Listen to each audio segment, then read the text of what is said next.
اب جو بات ہے وہ بڑی اہم ہے، اس میں ظاہر آپ کی ملاقاتیں ہو رہی ہیں۔ فرزدق کا حوالہ میں نے دیا، زہیر بن قین سے بھی ہو رہی ہے، ابن عدی سے بھی ہو رہی ہے۔ اب جو ملاقاتیں ہیں، پھر وہ جو گفتگو ہے آپ کی اور جو آپ کو وہاں کے حالات کا، کیونکہ ابھی تک بظاہر، ویسے تو ظاہر آپ کے قلب پہ ہر بات کا القاء ہے، لیکن بظاہر آپ تک یہ اطلاع نہیں پہنچی کہ مسلم بن عقیل علیہ السلام شہید ہو گئے، حضرت عبداللہ بن یقطر رضی اللہ تعالیٰ عنہ شہید ہو گئے، اور حضرت ہانی بن عروہ رضی اللہ تعالیٰ عنہ شہید ہو گئے۔ بتائیے ذرا ملاقاتیں کیا کیا ہوئی اس سفر میں؟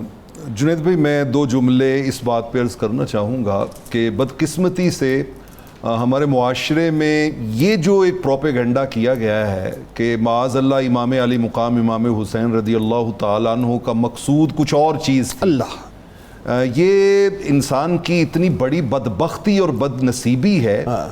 یعنی آپ تصور کیجئے کہ کتب تاریخ کو ایک سائٹ پہ رکھ دیں، آپ صرف کتب حدیث کو اٹھا لیں تو وہ بھری پڑی ہے اس بات سے کہ رحمت کونین صلی اللہ علیہ وسلم نے پہلے دن سے قدم قدم پہ آپ کی شہادت کی جو خبریں دی ہیں وہ کس بات پہ دلالت کرتی ہیں؟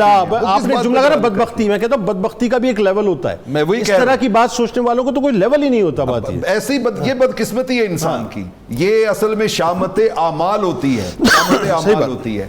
آپ دیکھیے کہ پورے سفر میں ابھی پیر صاحب قبلہ نے وہ ذکر کیا کہ انہوں نے کہا میں نے خواب دیکھا ہے، وہ خواب دراصل آپ نے استخارہ کیا۔ اچھا، وہ آپ نے استخارہ کیا، کتب تاریخ میں موجود ہے، اور استخارہ کہاں پہ بیٹھ کے کیا؟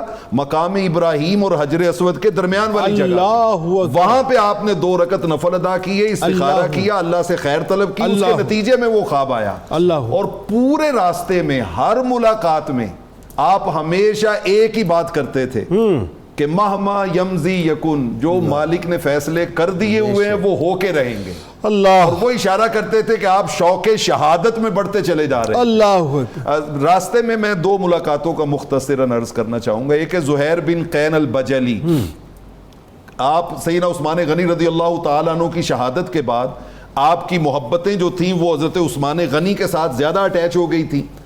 آپ کو حالات کا علم نہیں تھا کہ کیسے واقعات ہوئے ہیں اور کس طرح سیدنا مولا کائنات علی شیر خدا رضی اللہ تعالیٰ عنہ نے جب حکومت کو اپنا ٹیک اوور کیا ہے تو اس کے کیا حالات تھے۔ تو آپ کی محبتیں جو تھیں وہ ان لوگوں کے ساتھ زیادہ تھیں جو یہ کہتے تھے کہ قاتلین عثمان سے فوری طور پہ جو ہے وہ بدلہ لیا ہے۔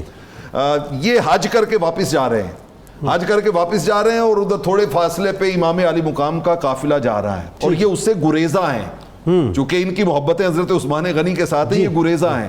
ایک جگہ پہ اتفاق سے قریب ہوئے تو امام علی مقام نے ان کو بلایا اور بلا کے اپنے خیمے میں ان سے ملاقات کی۔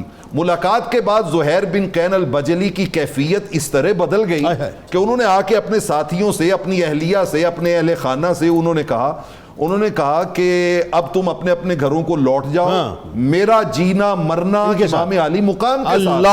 انہوں نے کہا ایسا کیا ہوا؟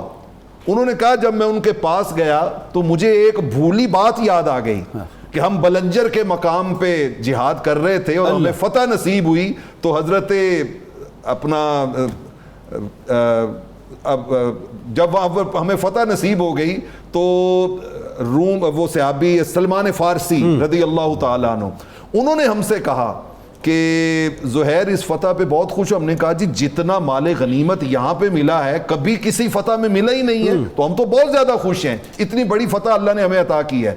تو انہوں نے کہا میں تمہیں ایک ایسے لشکر کی کہانی نہ سناؤں کہ جس کے ساتھ شامل ہونا اس فتح اور اس مال غنیمت کے پانے سے زیادہ وہ بات یاد آ گئی، زیادہ خوشیوں کا بات یاد آ گئی ان کو۔ تو میں نے کہا جی حضور ضرور بتائیں۔ تو انہوں نے کہا ہمیں حضرت سلمان فارسی نے بلنجر کے مقام پہ تب کہا تھا، انہوں نے کہا جب جنت کے جوانوں کا سردار جہاد کر رہا ہو نا تو جو بندہ اس کے ساتھ مل کے جہاد کرے گا وہ اس لشکر اور مال غنیمت سے زیادہ خوشیاں پائے گا۔